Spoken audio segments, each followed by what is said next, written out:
Right shot is bad. You My just keep fault, man. moving over, Here we go. I can't punch and knock it out. Coach, what's it mean to have so many of the guys going off the board today in the last few days? It's bittersweet, man. I mean, it's great. It's great for the program. It's exciting for the kids, and for coaches, it's a little scary, but happy for them. And these guys work hard from the time they start playing little league ball, and then they get to the point where they get to come to a school like the University of Arkansas and develop and have a chance to sign a professional contract. It's draft time's always a little stressful when they're eligible, and just happy to see a lot of their names going off the board. But I'll be glad when the draft's over today and we can start focusing on South Carolina. Carson was saying he's in retrospect he's glad he didn't get drafted last year because he came back, had a big year, and gets drafted. Yeah, he's had a lot better year than he had last year. He's been very consistent all year. Last year he got off to a really good start, and then it kind of faded and went away. And this year he's just stayed the same and played great every weekend and during the week and continued to hit. And he's been a special player for us. He said the hand's still painful, but I guess he's just dealing with it apparently. Yeah, I mean, he's got some soreness in his hand, and I mean, it's just injuries that a lot of guys have to deal with. When you don't get any downtime, you swing a bat, you're stressing your hand out a little bit. So not a lot of rest there, but he's managed it pretty good, and he's continued, like I said, to swing it just as good as he did a month ago, 2 months ago. How much did it help him just playing second base only these last couple of years? Well, I think he learned how to play second base last year. It was just a learning, process for him throughout the year, learning how to just instinctively cover the bag, be at the right spot on relays, and just turn the double play was probably the main thing, making good flips and pivots to the shortstop, and just being a leader in the middle of the field. And this year I think it's come easy to him, and he just plays it like he's been playing there forever. So it's a position that some people think, well, it's a short throw, but there's a lot going on over there. There's a lot of thinking, and to be a good athlete to play there, and he's handled it really well.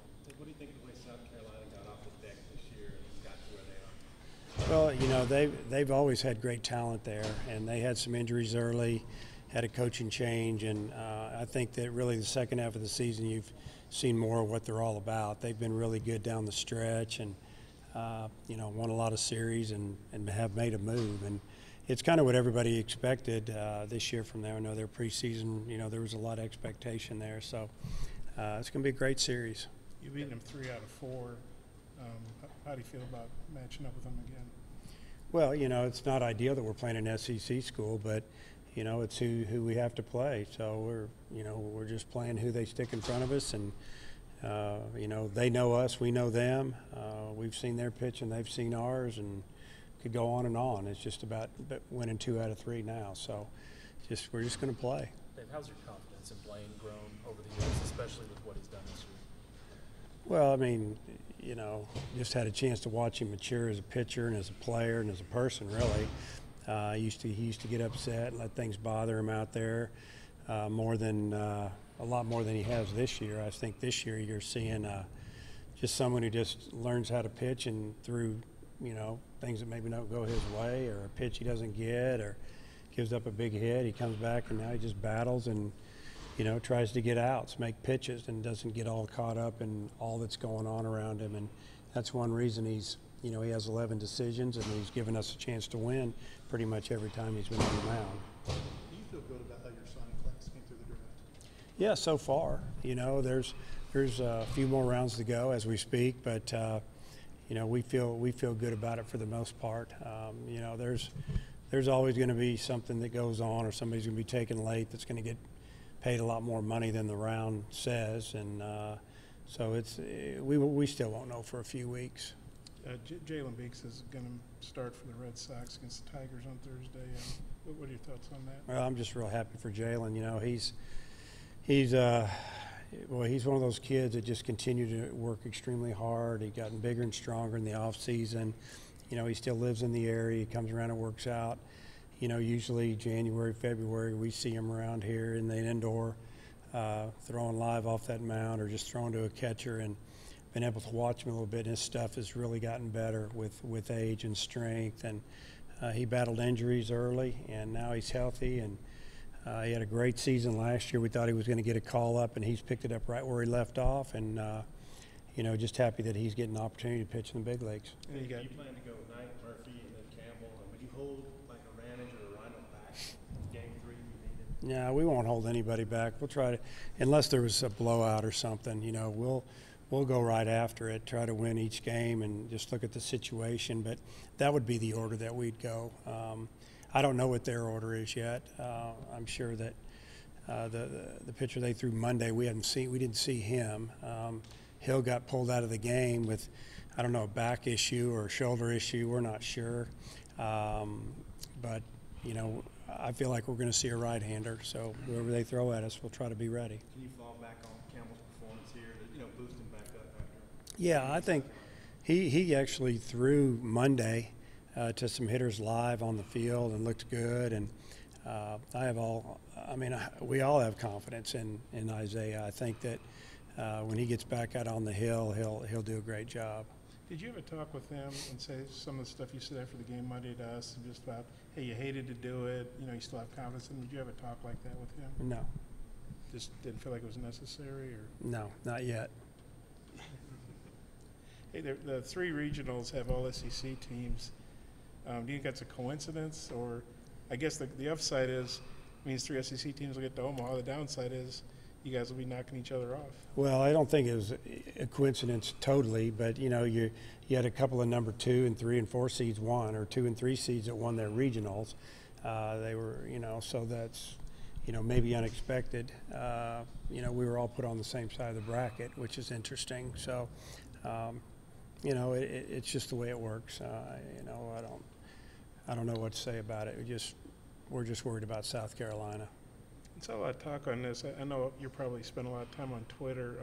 Monday night people were saying, hey, you got guys playing in these regional games tonight and they're getting drafted. Why can't they move the draft to Tuesday? Just one more day. Yeah. Do you guys, as coaches, do you guys try to lobby Major League Baseball, or kind of where are you with that? Yeah, the Major League Baseball and colleges, we've met. I haven't been involved in the meetings, but I know coaches that have, and this will be something. I think they're not going to have a problem moving it today. I think that was kind of ridiculous on Monday, and obviously in their mind they're thinking that all the regionals are going to be over on Sunday, but they're not because of weather or whatever. So maybe they'll move it back to Tuesday in the future. Campbell is the 24th round today in the draft. He's probably got another year of leverage left. Do you anticipate that he'll be back? Have you had those conversations with him?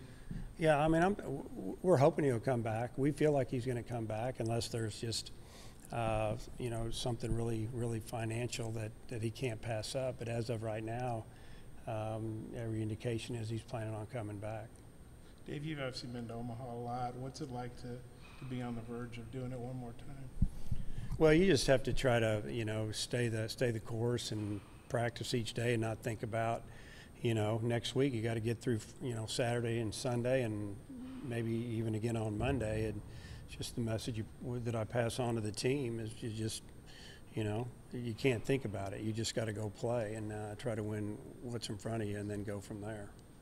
Draft surprises for you, maybe Knight going a little bit later than you might have thought, or anything like that? Yeah, I thought he'd go a little bit earlier than he did, and it is what it is. They're all, these clubs are, they put their pitchers up and on the board and they try to rank them in order, and sometimes it has to do with size and what do they want that year. They want left-handed pitching, they want hitters. They're just trying to fill their minor leagues with players that maybe they're a little low on that type of player. And but the thing is third round's a good round early. He's still going to get paid really well, and I think they'll continue to negotiate. But right now, I think Blaine will tell you he's just worried about winning this weekend and continuing to prove that he's one of the best pitchers in the country. You said you anticipate Isaiah might be back. When you're losing as many pitchers as you potentially are, does that help you build, around him for next year, do you think? Yeah, he would be a guy that I think that if he, now he's a year out from surgery, goes out and pitches a little bit more. We'll see how it goes the rest of the year, but comes back and has a really good fall, he could be our number one guy and a guy that we can build our rotation around. And you know, he's seeing what's going on with other guys that are passing up, signing after, you know, when they have another year of bargaining power left. And I'd say 9 out of 10 of them, it's a really good thing. The catcher that went in the second round is likely he's not coming to school. That'd be real likely, yeah. It's kind of hard to beat the Yankees, isn't it? Yeah, he ain't beating the They have $1 Yankees. million. He'll get more than $1 million. He'll get more than Slot. Yeah. Hey, the Carson and Blaine were calling Gates Mr. June. What do you think of that? And just, do you think he's going to keep playing like this in the Super? I hope so. I mean, I like it. I mean, they wouldn't be calling that if he wasn't doing well. So hopefully we're calling that for a few more weeks. But happy for Jared. You know, he's a great kid, popular amongst his teammates, and he had just had an okay senior year and had a few injuries. And, you know, the last 2 or 3 weeks he's been swinging it really well. Obviously, he's made a lot of great defensive plays. And, you know, we probably wouldn't be standing here if it wasn't for him. You know, Shaddy's, I mean, guys are still banged up, but Shaddy and Jax are back in that lineup. Jared, you know, look like you got your first base situation solved. I mean, do you just feel good that kind of at the right time, kind of everything's coming together for the Well, team? you know, we talked about that over the last probably 2 weekends, and it seems like, you know, we've healed up a little bit. At least one of our top 1 or 2 players aren't completely out of the game with injuries. They're, you know, like just nicked up or bruised, and but that's normal. But yeah, we feel like we've got our lineup intact, and you know, you know, my thing is, and I've said this before, I just want us to play well, and you know, if we've got all of our guys in the lineup and they play well, we'll have a shot to win. If we don't play well, we won't. You know, that big star, Benintendi, will probably be in the outfield. McCann will probably be catching. I mean, so you basically have 3 Razorbacks in that game. I mean, how cool is that? 3 guys you coach. Yeah, it's awesome. I'll be watching, that's for sure. And you know, I'm just proud of all those guys, and you know, they've represented us, you know, in the university well, and hopefully they all have long careers. Going back to last week, what did you make of efficient their starts? Yeah, they threw a lot of strikes, and you know, it wasn't all about striking people out. It's about, you know, some contact and let our defense work. But what they did is they got ahead of hitters, where you know they could throw what they wanted to throw and see if they could get a chase or a mishit ball a little bit, and you know, that's called pitching, and that's what they do. They pitch. They don't just get out there and throw it and hope for the best. They're throwing a pitch every pitch with a plan, and they executed it a lot. Did you see that with Jake too? On Sunday? You know, Jake, the first few innings was kind of just getting it going. When I say the first few, maybe the first 4 or 5. And he mentioned that night that he didn't have his command, and you know, he just kind of pitched with some attitude, and you know, made some pitches when he could. They fouled off a lot of pitches, but they really didn't get on him too bad. And you know, he kind of got it together there about the 5th, 6th inning and gave us a couple more, which was huge.